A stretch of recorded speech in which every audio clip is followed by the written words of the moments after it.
On a quiet January afternoon in suburban Georgia, two 16-year-old honor students flagged down a police officer with devastating news they'd just discovered their mother in their home, no longer alive. But within hours, investigators would begin to suspect that these grieving teenagers were hiding the darkest secret imaginable, that they themselves had committed this horrific act.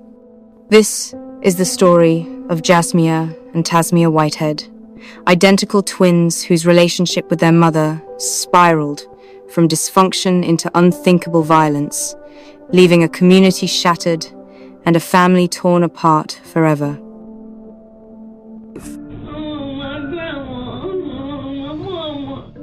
I found a clump of hair. Normally a clump of hair is insignificant in a female's house simply because there's hair everywhere.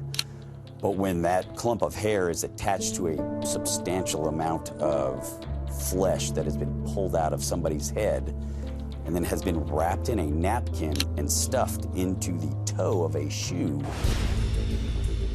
you begin to realize that the twins were not telling us anything that was truthful. What did she say? What happened then? She went under a couple times and that was it. Before we begin, take a moment to share your thoughts in the comments below. If you were a parent struggling with rebellious teenagers, what would you have done differently? Your perspective matters, and your voice could help others facing similar challenges. The suburbs of Conyers, Georgia, had always been known for their peaceful atmosphere, a safe haven roughly 30 miles outside Atlanta where families could raise their children away from urban chaos. The Bridal Ridge Walk subdivision, with its gated entry and well-maintained homes, seemed like the picture of middle-class security. It was the 13th of January 2010 when that sense of safety shattered. A Rockdale County Sheriff's deputy was making his routine patrol through the neighborhood that afternoon when one of two teenage girls came running toward his vehicle, visibly distraught and gasping for breath. What followed would become one of the most shocking criminal cases in Georgia's recent history, a case that would challenge everything people thought they knew about family bonds. Jasmiyah Yvonne Whitehead, known to everyone as Nikki, entered the world under the most difficult circumstances imaginable. She was born on April 18, 1975, while her own mother was incarcerated for substance-related offenses. From the very beginning, her life was marked by instability and hardship. Raised primarily by her grandmother Della Frazier, Nikki grew up without the structure that many children take for granted. She left home at 16, finding herself on the streets and struggling to survive.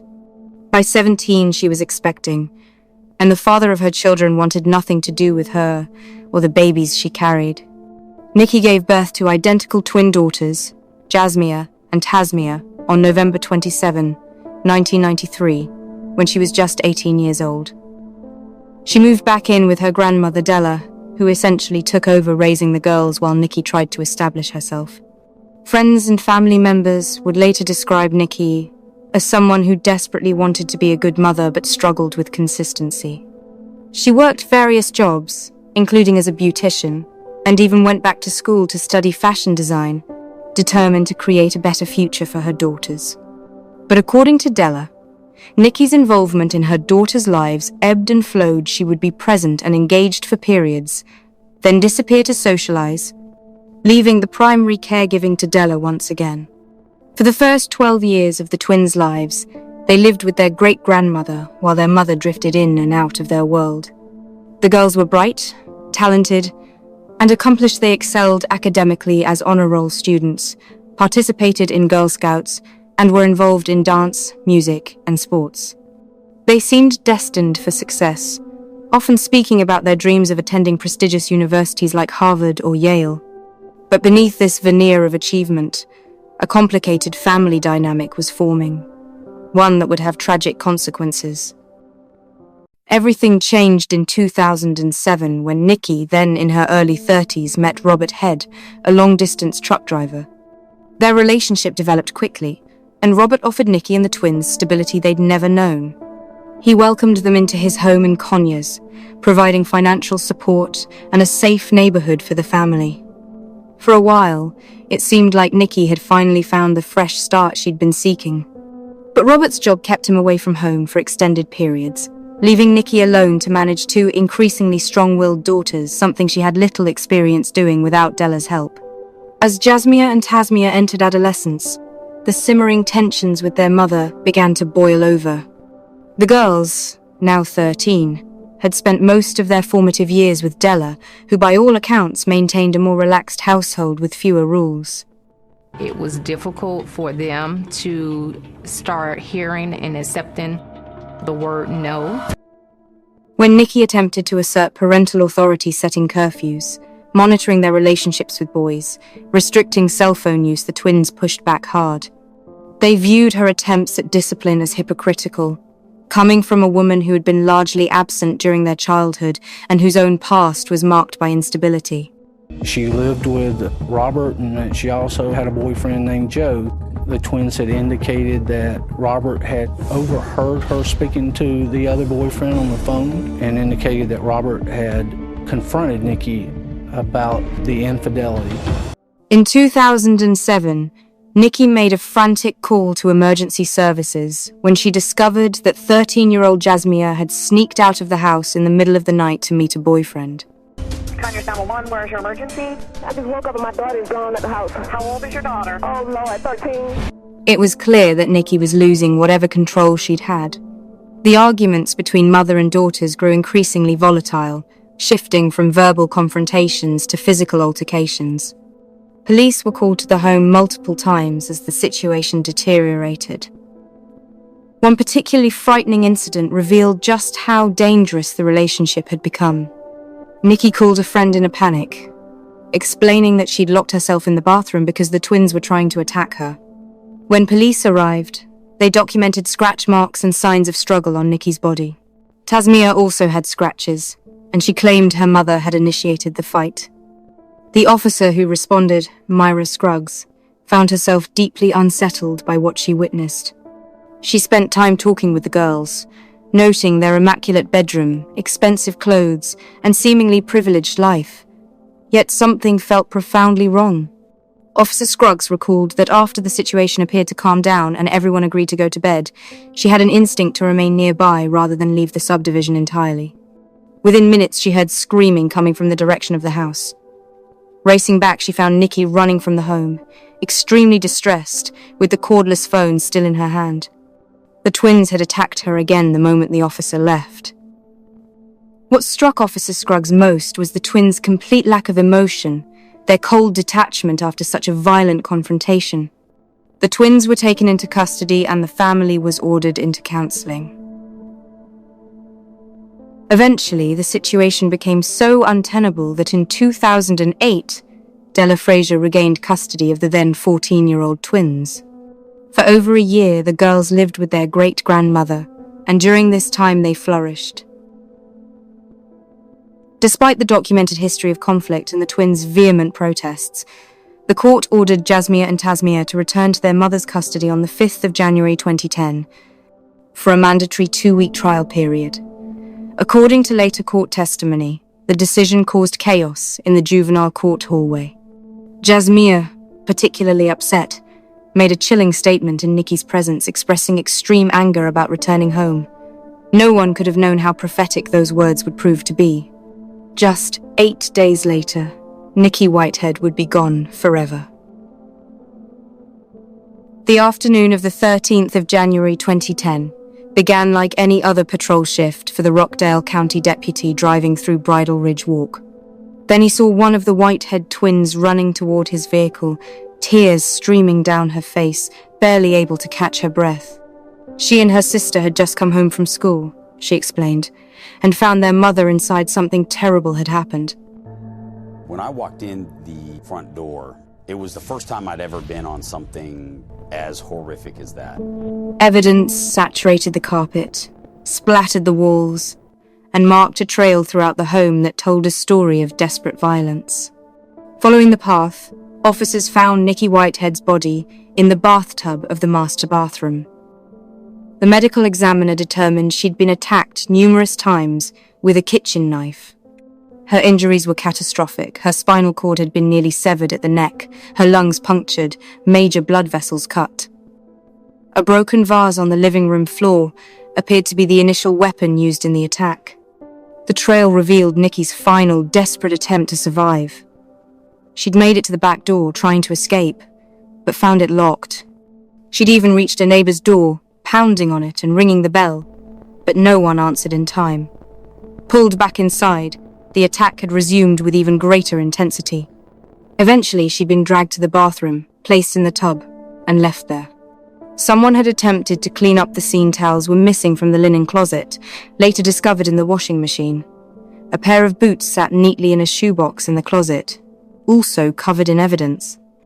These details suggested the perpetrator had spent time at the scene afterward, trying to cover their tracks.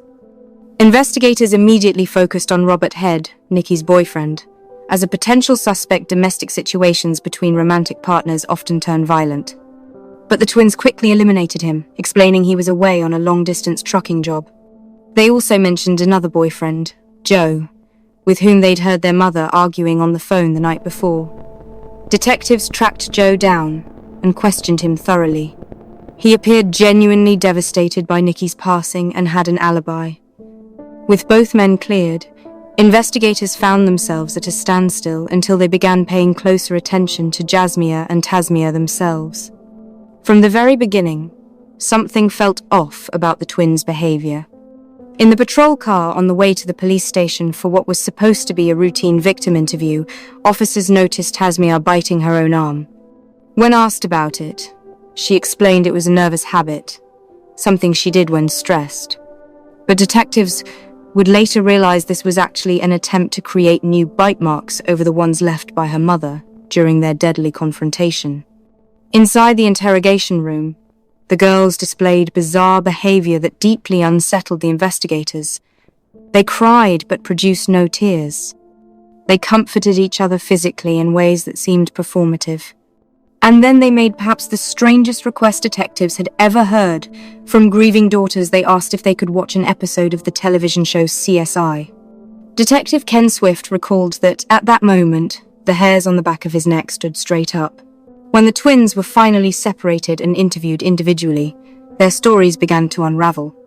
They claimed they'd walked to school after missing the bus, leaving home around 7:30 that morning and arriving only 10 minutes late. But surveillance footage from a nearby gas station showed them at 10 to 10 in the morning, hours after they claimed to have left.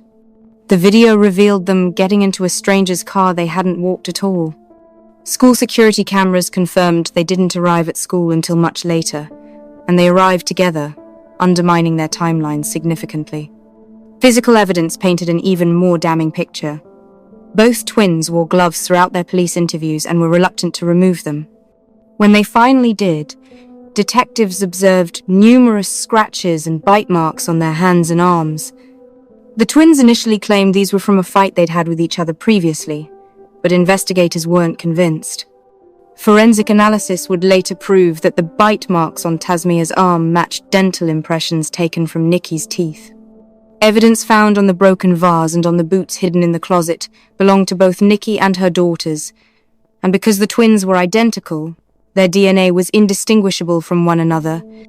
Still, building a case against 16-year-old girls for such a serious offense required absolute certainty. Detectives needed every piece of evidence analyzed and confirmed before making arrests. The twins were released into the custody of their great-grandmother Della and told not to leave the area. For 4 months, Jasmiyah and Tasmiyah went about their lives as if nothing had happened. They attended school, socialized with friends, went to their prom. They kept their grades up and maintained a low profile.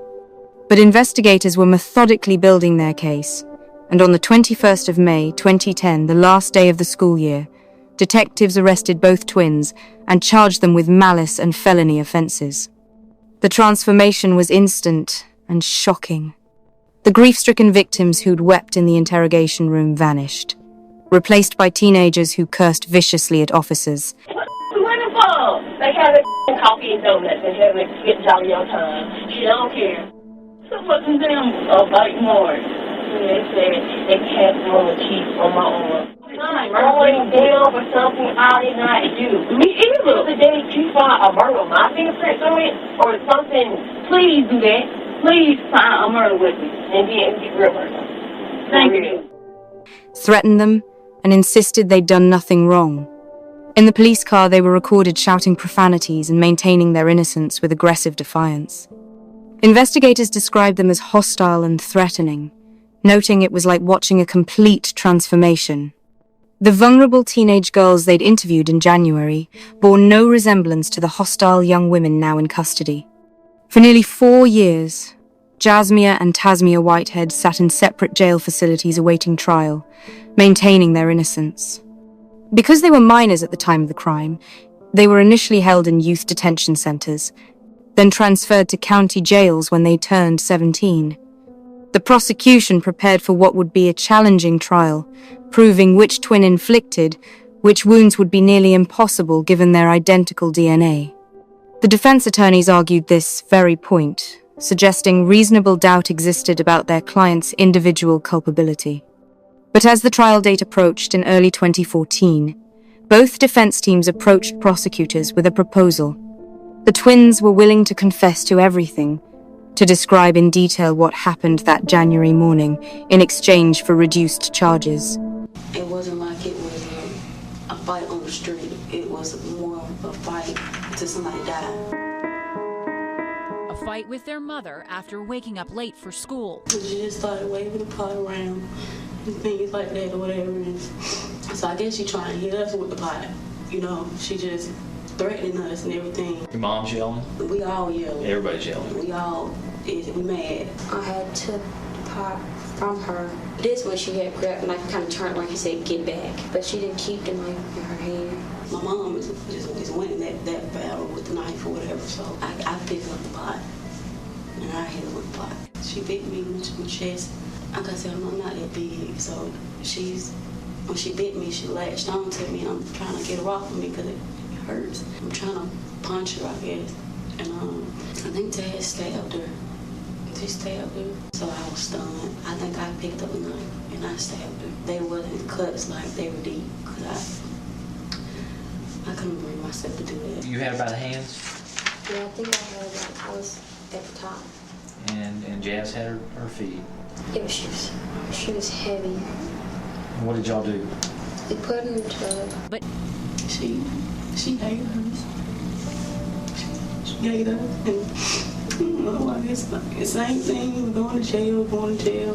What are you saying to her? I'm sorry. I told her I was sorry. She went under a couple times and that was it. When that was it, I'm gonna use your words, when that was it, what'd you and your sister do? I guess we were shocked. We were really relieved, I guess, what we did. We cried. We cried for a long time. Rather than face life in prison, they would plead guilty to voluntary manslaughter, acknowledging they'd taken their mother's life but claiming it happened during a mutual fight rather than premeditated action. The prosecution agreed, on the condition that the confessions would be recorded and detailed. What emerged in those videotaped confessions was chilling in its brutal honesty. According to the twins, the morning of January 13 began with them oversleeping and running late for school. When they came downstairs, Nikki was waiting, already angry about their tardiness and their persistent defiance of her rules. An argument erupted immediately, screaming, accusations, resentment that had been building for years suddenly exploding in the kitchen. In Tasmiyah's account, Nikki struck Jasmiyah with a pot. Tasmiyah grabbed it away, and Nikki then seized a steak knife. What followed was described as a frenzy, all three women fighting, scratching, biting, hitting. At some point, Jasmiyah struck Nikki over the head with the broken vase. When Nikki bit down hard on Jasmiyah's chest, refusing to let go, Tasmiyah grabbed the knife. Jasmiyah confessed to picking up one of her childhood medals and using its ribbon during the struggle. Then she took the knife and continued the attack. The confrontation was relentless, driven by rage and fear and years of accumulated pain. At some point during the chaos, Nikki managed to escape and ran to the neighbor's house, pounding on the door for help. But when no one answered, she returned home perhaps too injured to go further, or perhaps still hoping to somehow resolve this nightmare with her daughters. Back inside, exhausted and losing strength, Nikki sat down in the kitchen. According to the twins, she then lunged one more time, and the final blows were given. Together, the twins dragged their mother's body to the bathroom and placed her in the tub. Nikki's final words, according to Jasmiyah, were expressions of anger toward her daughters and statements about consequences. Jasmiyah claims she told her mother she was sorry. Then Nikki went under the water several times, and that was the end. The twins sat for a long time afterward, crying and in shock over what they'd done. Then, with the cold calculation that only intensified the horror of their crime, they attempted to clean the scene. They washed the towels, changed their clothes, hid the boots, and tried to remove evidence of their involvement. Then they went to school, establishing an alibi, and returned home hours later to discover their mother's body and flag down police. On the 9th of January 2014, almost exactly 4 years after Nikki's passing, Tasmiyah appeared in Rockdale County Superior Court to enter her guilty plea to voluntary manslaughter and related charges. Judge David Irwin sentenced her to 30 years in prison. 1 month later, Jasmiyah followed suit, receiving an identical sentence. The twins began serving their sentences in separate Georgia Department of Corrections facilities. Tasmiyah was sent to Arundel State Prison, while Jasmiyah went to Pulaski State Prison. Behind bars, both young women worked to better themselves. Jasmiyah graduated high school while incarcerated and served as her class valedictorian. Della Frazier attended the ceremony, expressing pride in her great-granddaughter's accomplishment, despite the horrific circumstances that put her there. Both twins earned their GEDs and pursued vocational courses, one in medical technology, the other in computer technology. The twins became eligible for parole in 2017 after serving their mandatory minimum time, but their requests were denied. As of 2025, they remain incarcerated with potential parole review dates in the coming years. If they don't receive parole, their projected release date is May 19, 2020, when they'll be 46 years old. They will have spent more of their lives incarcerated than they spent free. The case continues to generate discussion about family dysfunction, the failures of the juvenile justice system, and the question of whether intervention could have prevented such a tragedy. Some argue the court should never have forced the twins back into Nikki's home given the documented history of conflict. Others point out that despite their difficult relationship, Nikki was trying to be a mother to her daughters, and the twins could have sought help rather than resorting to violence. There are those who believe the twins were themselves victims of an unstable upbringing and that their 30-year sentences are too harsh. And there are those who believe that anyone capable of such actions against their own mother deserves exactly what they received. What remains indisputable is the profound tragedy of it all. A young mother who grew up in impossibly difficult circumstances, worked hard to create stability for her daughters, and met a terrible end at their hands. Jasmiyah and Tasmiyah could have gone to school that morning, come home, and lived to fulfill their dreams of attending university and building successful lives. Instead, a perfect storm of resentment, poor judgment, explosive anger, and family dysfunction converged in a few terrible minutes, destroying 3 lives irrevocably and leaving countless others forever scarred.